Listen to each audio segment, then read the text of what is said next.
Alright, it's time for my number 6 pick of 2021. And then starting next week, we're getting into the top 5. So for this game, this is one that, when it first came out, it definitely wowed a lot of people with a very intriguing concept.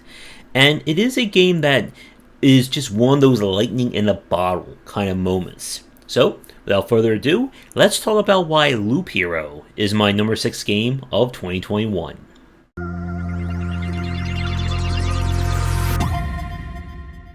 One of the things that I like to say a lot when I play video games is that I've gotten really good at judging the overall quality or reception of a game very early when I first see it. And Loop Hero is one of those games that, once we saw the initial concept, I believe we may have played a demo or not of it. But once we started playing it, we all knew that there was something special about this game.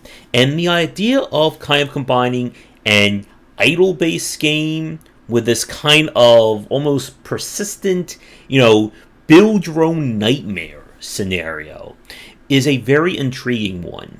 And there really isn't another game like it out there.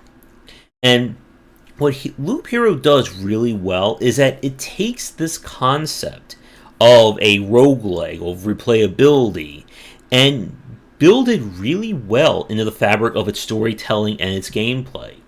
This is a title that is very much about being as hands-off and hands-on at the same time as one can be in an idle game, as you are basically tasked with filling your path up with things to get and things to try and kill you or you kill them. And while screenshots may make it look like an RPG or even just a light possible action game, it's very much, again, an idler. Your only job is, again, to see how far you can push your character and the gameplay for each one of your loops. And the game features, again, numerous persistent elements, there's secrets, secret combinations of tiles and monsters, and there's a lot more depth to this game than you may realize from the outset.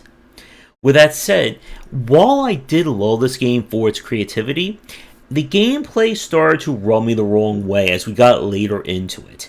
It seemed like there was less and less in terms of strategic choices that you could make, and it was more about figuring out an exact quote-unquote build for your deck, and then just doing the same strategy or optimizing it to win each battle.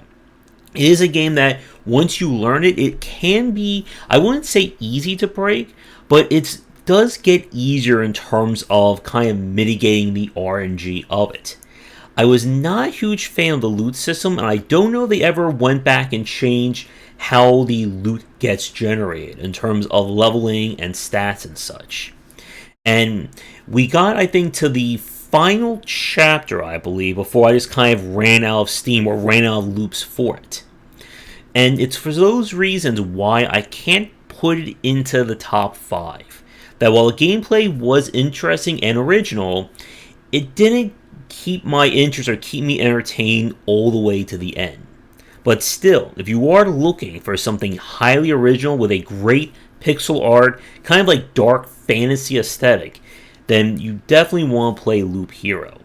So, with that said, since tomorrow should be the weekends, we'll be back on Monday to begin the top 5 lists. As always, do all the liking and subscribing. Let me know what you think in the comments down below. And come back for daily discussions on game design here and on game wisdom, where they are in science of games.